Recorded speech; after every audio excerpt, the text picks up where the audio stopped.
Soyez les bienvenus si vous nous rejoignez en direct sur LCI. C'est un document qui nous plonge au cœur des combats à Avdiivka. Avdiivka, cette ville dans l'est de l'Ukraine qui est désormais encerclée par l'armée russe après une troisième vague d'assaut. Le maire d'Avdiivka dit que la ville est attaquée de tous côtés, caméra embarquée dans les tranchées avec un soldat ukrainien, document et récit de Claire Cambier. Il fait encore nuit noire, impossible de visualiser l'ennemi, mais déjà les échanges de tirs sont intenses. Dans la lueur et la brume de l'aube, au loin, des tanks apparaissent et toujours se déluge le feu. C'est à l'intérieur de ces tranchées, des boyaux qui courent sur des kilomètres, que ces soldats tentent de contenir l'avancée de l'ennemi. Les Russes poussent de tous côtés, certains se trouvent à seulement 15 mètres, explique un soldat. Ces hommes répliquent comme ils le peuvent.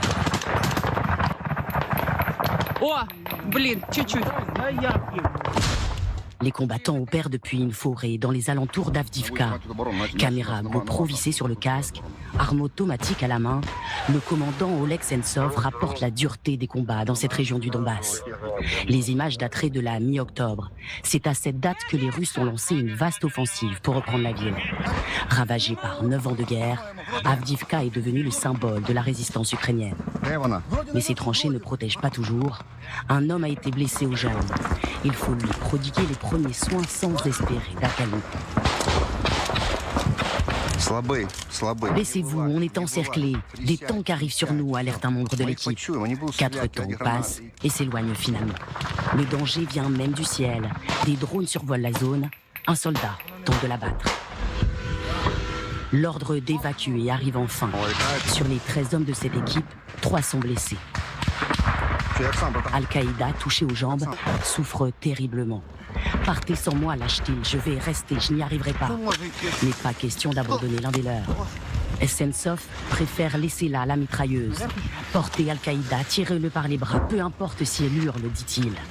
L'homme est traîné dans la tranchée.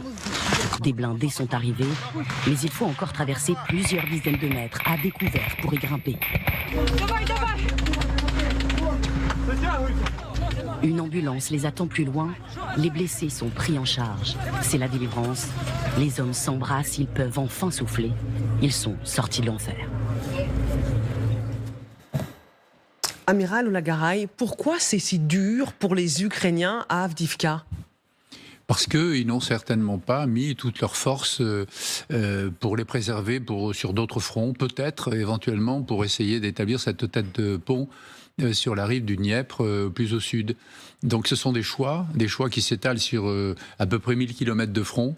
Ce qui fait que lorsque vous déployez des forces à l'extrémité d'un front, eh bien vous ne les avez plus à disposition pour défendre Avdiivka ou autre. De l'autre côté, vous avez vu que Bakhmout aussi, les Ukrainiens n'ont pas résisté à Bakhmout.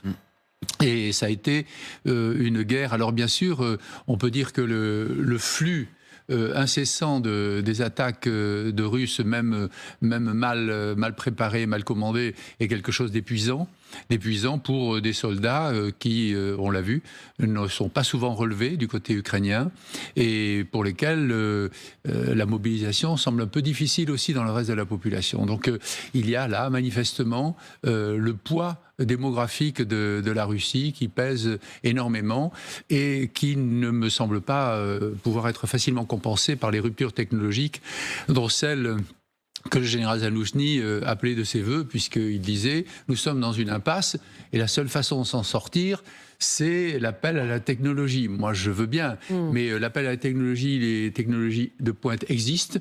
En revanche, la production de ces armes hautement technologiques, elle, est en panne. Et les Occidentaux ne peuvent pas fournir, et maintenant ne veulent peut-être pas trop, ou veulent de moins en moins, ou ont peur de ne plus vouloir du tout. L'avenir est très gris pour l'Ukraine. Et ça retentit très certainement sur le moral des soldats aussi, bien que ce que nous avons vu là, ce sont des soldats en plein combat, qui manifestement savent ce qu'ils font, sont organisés, sont commandés, ne sont surtout pas abandonnés à eux-mêmes, puisqu'on a l'occasion de dire déjà sur ce plateau, la logistique en particulier de ce service de santé et de récupération des blessés fonctionne manifestement très bien. Et ça, pour le moral du combattant, c'est tout à fait extraordinaire, pour le moral des familles aussi, bien sûr. Mais malgré ces atouts, on sent bien que l'épuisement est là, et l'épuisement est psychologique, il est peut-être politique aussi. Et ce qui va se passer à Avdiivka, nous ne savons pas. Il y a eu différences d'opinion, en particulier à Bakhmout, entre Zelensky et Zaloujny, sur ce qu'il fallait faire, tenir longtemps ou non.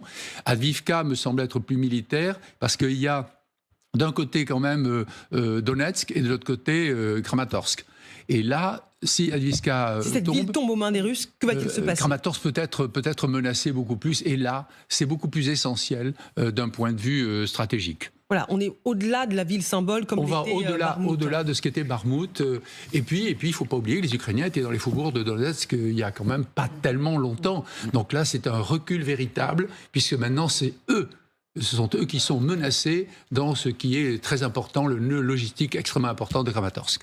À la lumière de ce que vous nous dites, amiral, puisque l'armée ukrainienne est à court ou manque d'hommes, manque de munitions, que les Occidentaux, à court terme, ne peuvent pas fournir autant d'équipements que Poutine peut en fournir à l'armée russe avec le renfort derrière de la Corée du Nord et de l'Iran, est-ce qu'il y a une erreur stratégique qui est faite en multipliant les fronts, parce que les Ukrainiens sont sur différents fronts dans l'Est et dans le Sud, plutôt que de se dire on essaie de tenir pendant plusieurs mois en espérant qu'un démocrate soit reconduit à la tête des États-Unis en novembre 2024, et peut-être que là, il y aura un second souffle dans la livraison d'armes. Alors on ne sait pas très bien si c'est une erreur stratégique ou si parce que nous apprécions d'ici, de nos bureaux, si nous apprécions bien les réserves qu'ils avaient. On parlait de 30 000 hommes qui étaient en réserve, peut-être, vous savez, à la poignée de l'éventail, presque au centre, pour pouvoir éventuellement les envoyer au sud, à l'est ou au nord.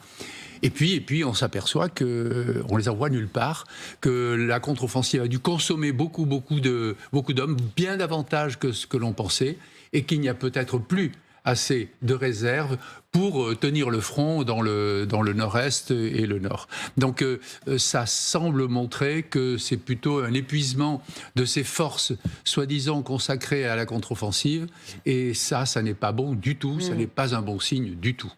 Catherine, est-ce que cette bataille d'Avdiivka peut être un point de bascule ? Si jamais cette ville tombe aux mains des Russes, ce serait un coup de semonce, un coup dur pour les Ukrainiens, mais un coup dur pour les Occidentaux qui pourraient se dire peut-être qu'on arrête les frais là.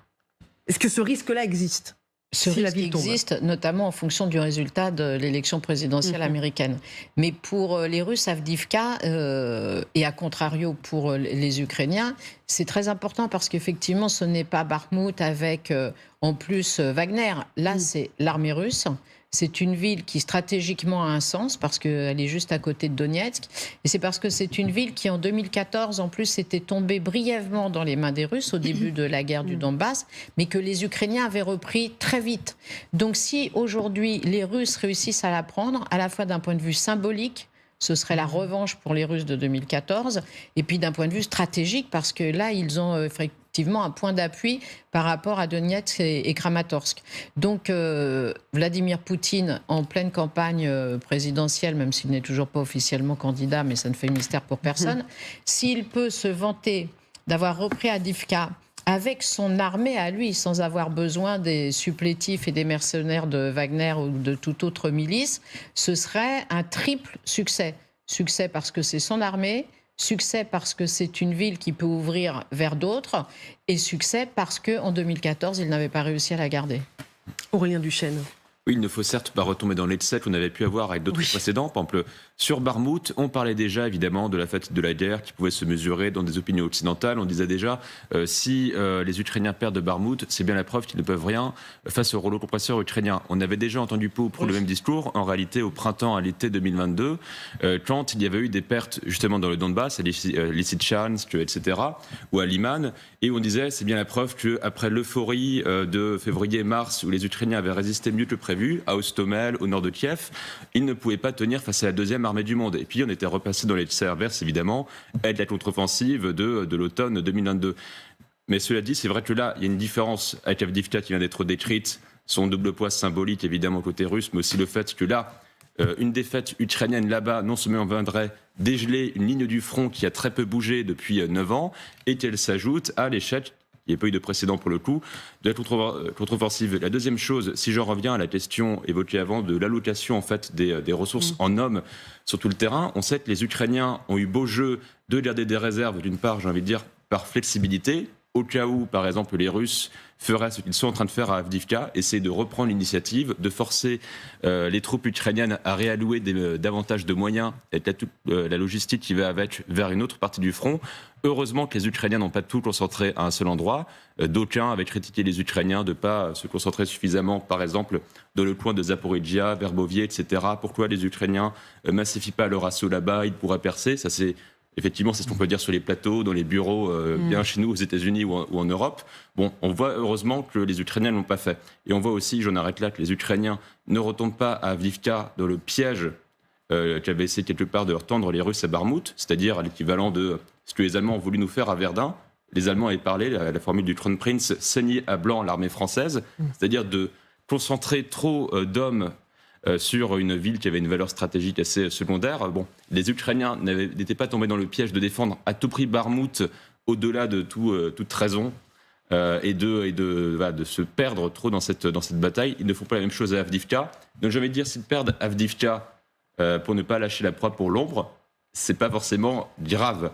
En revanche, oui, si nous, la traduction qu'on en fait est que la chute d'Avdiivka montrerait qu'on ne peut rien face au rouleau compresseur russe et qu'il faut faire ce qu'on a fait en 2014, c'est-à-dire pousser à négocier, là, c'est problématique. Arlette. Je pense qu'il y a un sérieux doute de toute façon, et l'amiral le rappelait, depuis cette fameux papier de Zaloujny dans The Economist, dans la mesure où il dit à la fois que effectivement la contre-offensive est dans une impasse et surtout qu'ils ont en face d'eux des troupes russes qui se renouvellent sans arrêt parce que les Russes sacrifient autant d'hommes et sacrifieront autant d'hommes qu'il le faudra pour effectivement continuer à avancer et conquérir du territoire, en tout cas ne pas en perdre. Donc il y a un doute venant du chef d'état-major, tout le monde doute. C'est pas une bonne période, c'est le moins qu'on puisse dire pour l'Ukraine.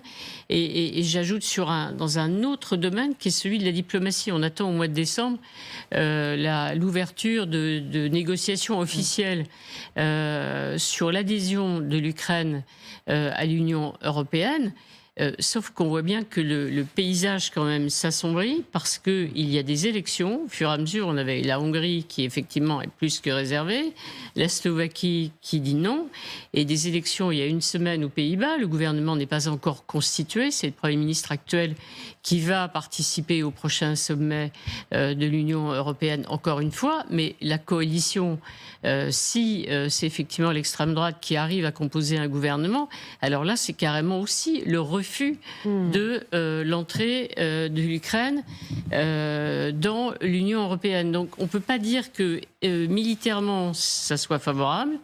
À l'intérieur du pays, on s'interroge sur les tensions, les dissensions et les débats qu'il y aurait entre Zaloujny et Zelensky. Et sur le plan européen, le paysage risque vraiment aussi de s'assombrir.